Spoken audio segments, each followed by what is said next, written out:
Hello, and welcome back to Unmask Your Mind. I'm your host, Annie Sousa, and today we're diving into a topic that so many parents and busy individuals wrestle with. That feeling of failure, you guys. This is a very heartfelt topic for me because, come on, we all know that feeling, right? Do you ever wonder why you feel like you're falling short? Whether it's as a parent, at work, in your relationships, or just in life. If you've ever been overwhelmed by the impossible pressure to do it all, you're not alone. In today's episode, we're breaking the silence around these feelings and talking about embracing imperfections. Whether you're struggling with parenting challenges, battling burnout, or just trying to survive the daily grind, this conversation will help you release guilt, find self compassion, and take actionable steps toward peace of mind. So let's unmask those feelings of failure together. Let's start by talking about the impossible standards we set for ourselves as parents, professionals, and humans. Come on, we do. Society has created this impossible narrative that we should juggle parenting, work, relationship, and self care effortlessly. Social media makes it worse, right? Come on, let's face it. If we break this down by gender, it's even worse. Men are supposed to be strong, providers, tough, no feelings. Women are supposed to be professionals, but at the same time be mothers. And I can go on the Barbie monologue, right? And I don't want to go into genders because I don't want to make this into a political whole thing. But you know what I'm saying. Society has created a narrative that makes us feel an enormous, unimaginable pressure. And it's not real. At the end of the day, it's not even about gender, it's about a human condition. It's not real. Because this is how we think. Everyone else's life looks perfect. Pinterest worthy, Instagram perfection is the Disney parents, right? Family dinners, milestone achievements, and smiling faces. But let's be real. That's not the real picture. That's not even the full picture. Because the emotional weight of these expectations is crushing. First of all, you feel guilty for not doing enough. Burnout creeps in as you try to keep it all running smoothly. And worst of all, you feel isolated. You're on an island. Like you're the only one struggling. Now, here's the thing. That pressure is all a lie, my friend. Life is messy for everyone. It's messy. I've been there, trying to do it all and feeling like I'm falling short. But it's time to reframe that narrative and talk about what really matters. Come on, how many of you really think that all those pictures are real? We don't talk about failure enough. Why? Because it's scary to admit we're struggling. You think, what will people say? Will they judge me? But the truth is, parenting is hard. Life's hard. The thing is this, guys, and I'm going to pause for a second. The thing is this. We're always telling our kids that they can come to us, right? They can come to us when things are too hard. They can come to us and now they don't have to be perfect. But then if we, the parents, are modeling perfection, picture perfect life, picture perfect Instagram, we have to have them picture perfect in this dress or this little khaki pants or whatnot. Then what we are telling them with our behavior, and again, behavior is language, guys. Actually, it's one of the most important languages for kids and for humans. If we're modeling that, if we're saying that with our behavior, we're telling them perfection is key. It's what's most important. It's what my mom and dad value the most. That's what you're telling your child. So think about that. That's the other thing you need to consider. But understand this. It is scary to admit that we're struggling. What will people say? Will they judge me?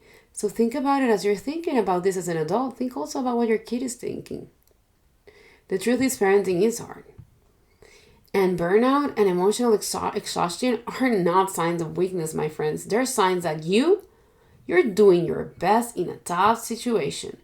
When we share these struggles, we create space for connection. Talking about our tough moments makes others feel safe to do the same. Saying I'm not okay is powerful. It's the first step toward healing. Let me remind you of this. Struggling doesn't make you a failure. It makes you human. It makes you strong. Because if you're struggling, it means that you are not giving up. You're not letting it go. You're still there in the fight. And that's what you need to understand. It's like what I tell my kids. Are you scared? So you're being brave because you're facing it. You're doing it. You know when you have a kid and the kid has to have a vaccine or a shot or something or other? They have to do it. So they do it. Oh, but I was scared. Yeah, but you did it. So that means that you were brave. So it's the same with us adults. If you're struggling, that means you're still in the fight. So you're strong because you're not giving up. And those are the things that you have to think about. So how can we let go of these feelings of failure? Well, here are 4 strategies. Guys, we need to learn to embrace imperfection. We got to stop aiming for this unrealistic perfection.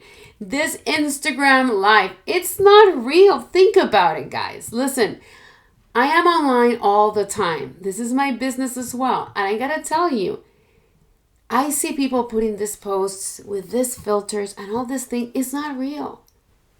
We got to talk about what's real and focus on the progress. Heck, focus on the process. Because that's what's important. How far can you go? Not everything is going to be perfect. So how far are you getting? And what are you achieving from that? And what's the outcome? Because something's going to come out of it, guys. Think about it. Something always comes out of it. So that's what you have to change. Change your narrative. It's not about getting everything right. It's about showing up. It's about what are you achieving. So I'm going to tell you something. In the pandemic, we can all remember the pandemic, right? I decided I'm going to switch careers. I was volunteering. I live in Florida at the time. I was volunteering with this group to get people that were older and veterans vaccines in Florida. And in the group, people were starting commenting about how I was handling other people and helping them out. And why didn't I venture into the world of psychology? Long story short, after a lot of retrospection and introspection, I went into studying psychology. This is the thing, guys. If it hadn't been for the pandemic and the things that came out of that, I wouldn't have had the time or the motivation, or things wouldn't have gone into motion for me to do that. So think about things that went into motion. What came out of it? What is a moment in your life that you were like, oh my God, this is the worst? And trust me, guys, you will learn in other episodes and in my content more about my life. But I can tell you there's always some chaos, but something comes out of it. In my case, I ended up being in the therapy world. So what came out in the chaos in your world? Think about it. Because something always comes out. You never planned it. That's something you need to know. But think about that narrative. Change it. Don't embrace the perfection. The pandemic, there's nothing perfect about it. So what came out of the imperfection? It's not about everything. It's about just showing up, doing your best. I did my best and this came out. So what is in your case? And this is important to say.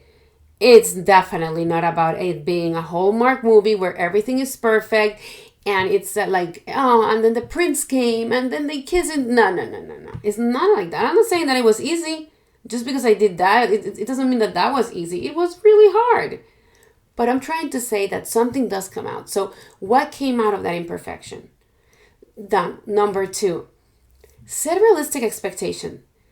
Say no to things that don't align with your priorities. And that's important.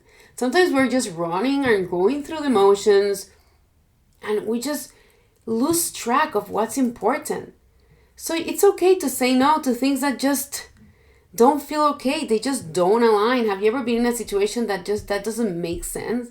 It's okay. It just doesn't align. Do a daily check-in.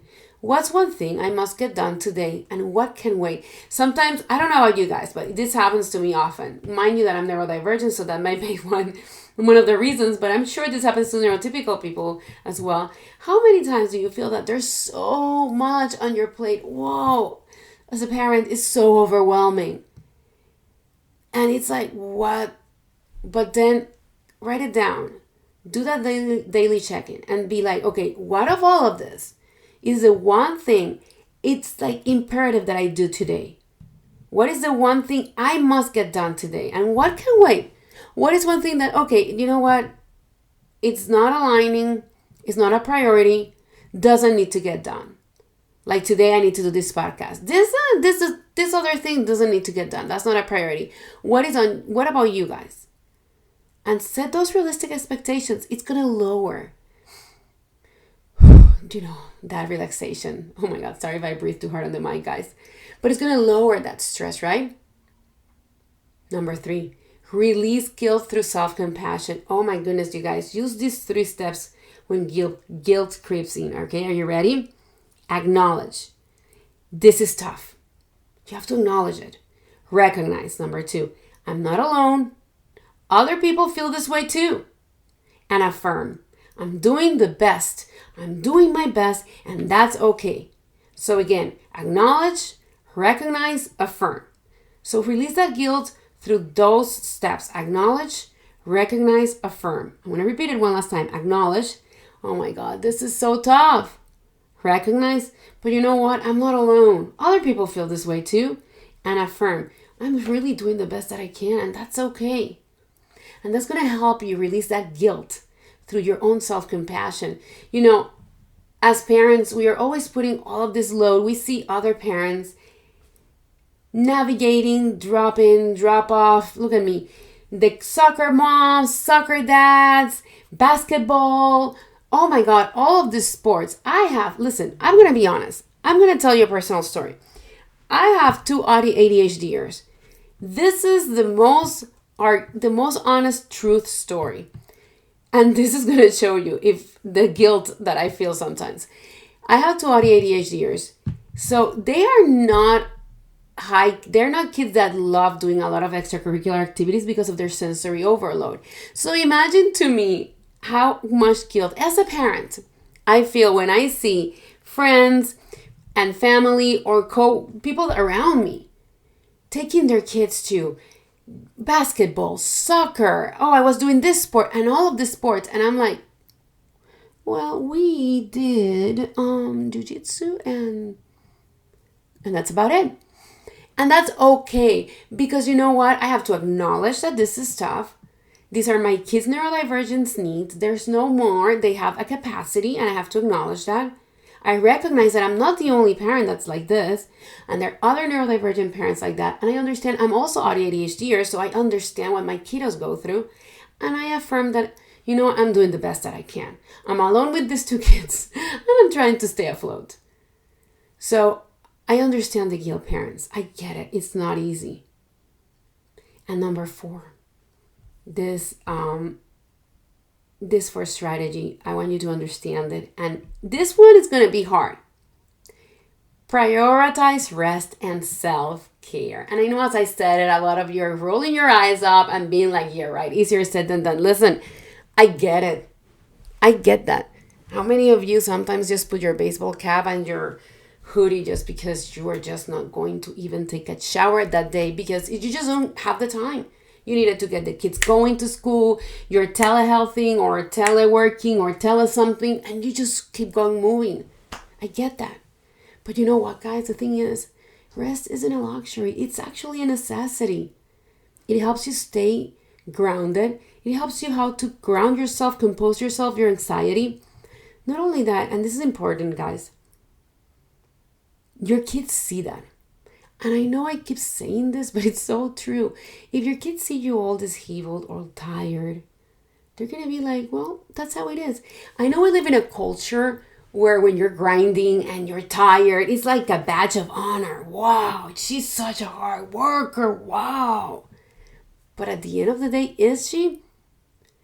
Think about it. You're teaching your kids and you're modeling. And by the way, as I'm talking to you, I'm talking to myself. Because this is like, you have no idea how much of this applies to me. As we're doing this, we're showing our kids how they're going to be behaving in the future. And do you really think about this? As I'm talking to you, think about your little girl, your little boy. Do you want them in the future to be that stressed? Do you want them in the future to not take care of themselves the same way? Right? I'm sure that had to hit you somewhere because it hits me every single day when I'm doing it. I'm like, oh my God, I have to stop. I have to prioritize. And not only that, think about this. You have to take care of yourself because you have to stay healthy. Those kids need you. And if you don't stay healthy, they don't stay healthy. It's like that example. And I know you've heard this before, so I apologize, but here I go. The airplane example. Put your mask first so you can take care of the kids. And that's true. Self-care can be simple though. A quiet walk, journaling. You know what? Even deep breathings can make a big difference. It doesn't have to be like a big thing. It doesn't have to be you going to the spa. It doesn't have to be you taking a 45-minute shower. It doesn't have to be you doing your nails. It doesn't have to be going to the golf course or playing soccer. It's just something simple where you feel that you are able to disconnect, to relax, to breathe. So let's pause and reset together with a quick breathing exercise. Inhale through your nose 4 seconds. Hold your breath for 4 seconds. And exhale slowly through your mouth for 6 seconds, okay? So let's try.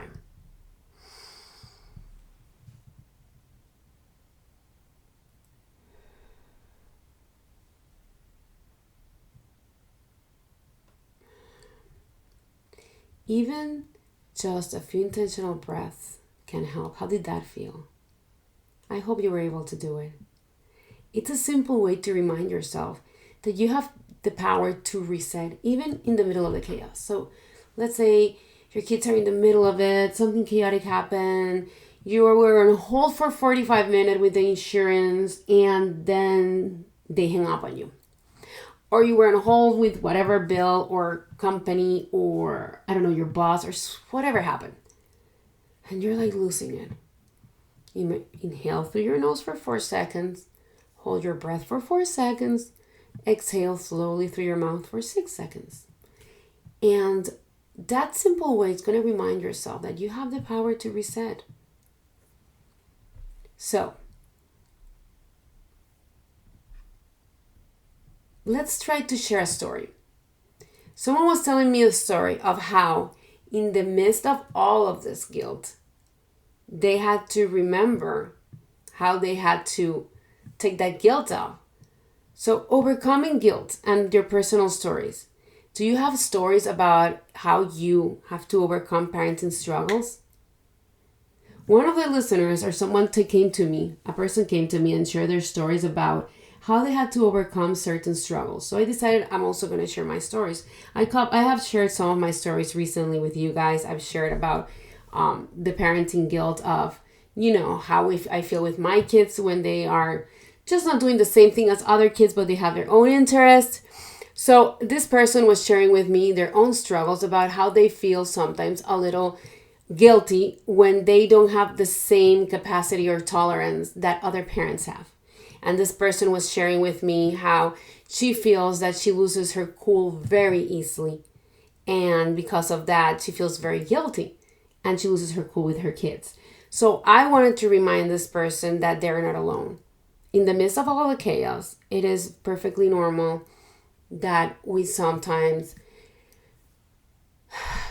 have to calm ourselves. Now, that is why it's so important, and I always encourage people that we need to, one, seek help.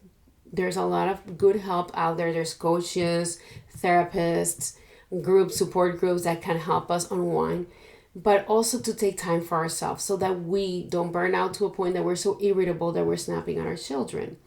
And to don't feel that shame or guilt. You're human. The important thing that I want to remind this person is that not only are you not alone, you are recognizing it and you're trying to do something about it. You're acknowledging it. You're owning the behavior.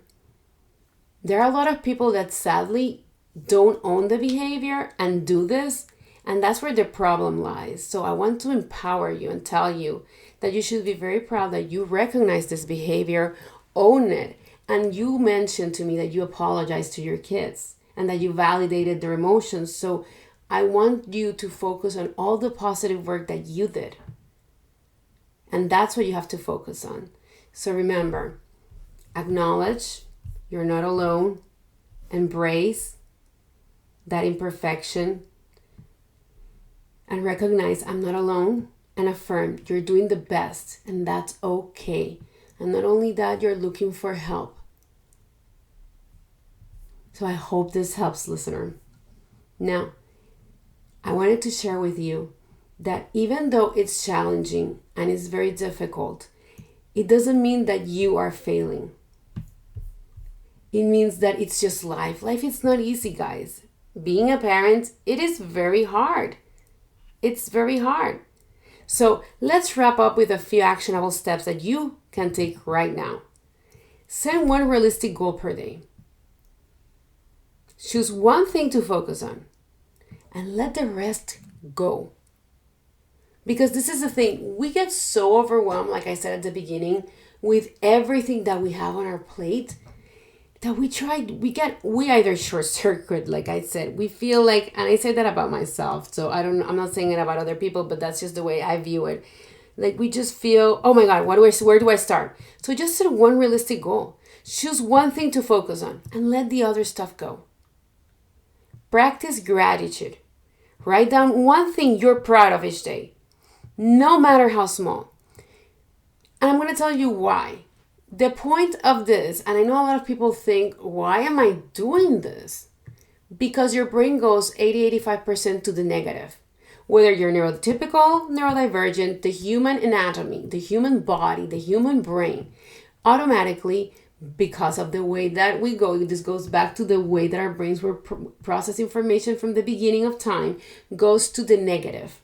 So we are trying to set your brain, wire it to a positive condition. So by you setting a realistic goal per day, you are already starting your brain to put it in this more relaxing condition. By practicing gratitude, you're going into more of a proud approach. So now you're feeling good about yourself. You're getting those good hormones. You're getting those good feelings about yourself. Wait, I'm proud of this. So no matter how small, like you start feeling good about yourself and you start building on that pride. And that's what we want to do. We want to rewire that. We want to make you feel seeing the positive instead of the negative, because automatically goes in the negative. Number 3, try the reset breath. Whenever you feel overwhelmed, pause for 3 cycles of deep breathing. And number 4, give yourself permission to be imperfect. You guys, please, I beg you, give yourself permission to be imperfect. And I'm begging you to do this. Because write this down. Keep it visible. I am enough, just as I am. I cannot say this enough. Please give yourself permission to be imperfect. And I'm going to ask you, and I'm going to tell you why. When you guys give yourself the permission to be imperfect, and you are modeling this behavior to your kids, then your kids in school are relaxing and giving themselves the permission to be imperfect. And I'm not judging or criticizing anyone, by the way. I'm just telling you how it is. Inevitably, when you don't give yourself the permission to be imperfect, your kids are modeling that. Therefore, when they go to school, they're not giving the other kids permission to be imperfect. And this is where you start seeing all of this bullying. And it's not because it's your fault. It's just because of the way society has created this perfection culture. So it's kind of like a domino effect, if you will. And I'm not blaming anyone. I'm just trying to explain the culture of it. Without unknowingly, we're creating this. So the kiddos go very anxious to school. Everything has to be perfect. And when another kid with a growth mindset or another mentality goes, it feels like it's shattered because they have to be perfect. And now that kid starts changing into having to be perfect. And there you go. The culture starts beginning again over and over again. So let's all work together. And let's give each other the permission to just be flawed, be human, be imperfect. So I am enough, just as I am. Let me leave you with this. You're not failing. You're doing your best with the resources you have, and that is enough. Struggle doesn't define you. Your resilience does. Remember, your worth isn't tied to how much you do or how perfect you appear. You are enough as you are. I understand that we all have our stories. We all have our upbringings. We all have stories of how we grew up. Some of us had, strict Catholic schools that they were very critical and that impacted our childhood. Other people have critical parents and very strict parents that made us feel that, well, or made other people feel that they had to be perfect. I understand there's a lot of developmental reasons why people have to be perfect. But what I'm trying to say is that we are all here in this journey together, feeling that we have to be perfect. What brought us here? That's not what I'm discussing. What I'm discussing is that we are here. So let's just be okay knowing that we can all be imperfect. We don't need to seek anybody's validation or approval. They're not here. They're already old. They're not here anymore and they were wrong. So here's your challenge for the week. Let go of one expectation that's weighing you down. Notice how it feels to release that burden. Tell me how you feel. How does that feel? And I hope it works. I think it's going to make you feel lighter. But let's see. Feel free to comment and let us know on our social media. Next week, we're going to be diving into boundaries. How to say no, guys, without guilt. And how to create space for what truly matters. I hope that you will join me.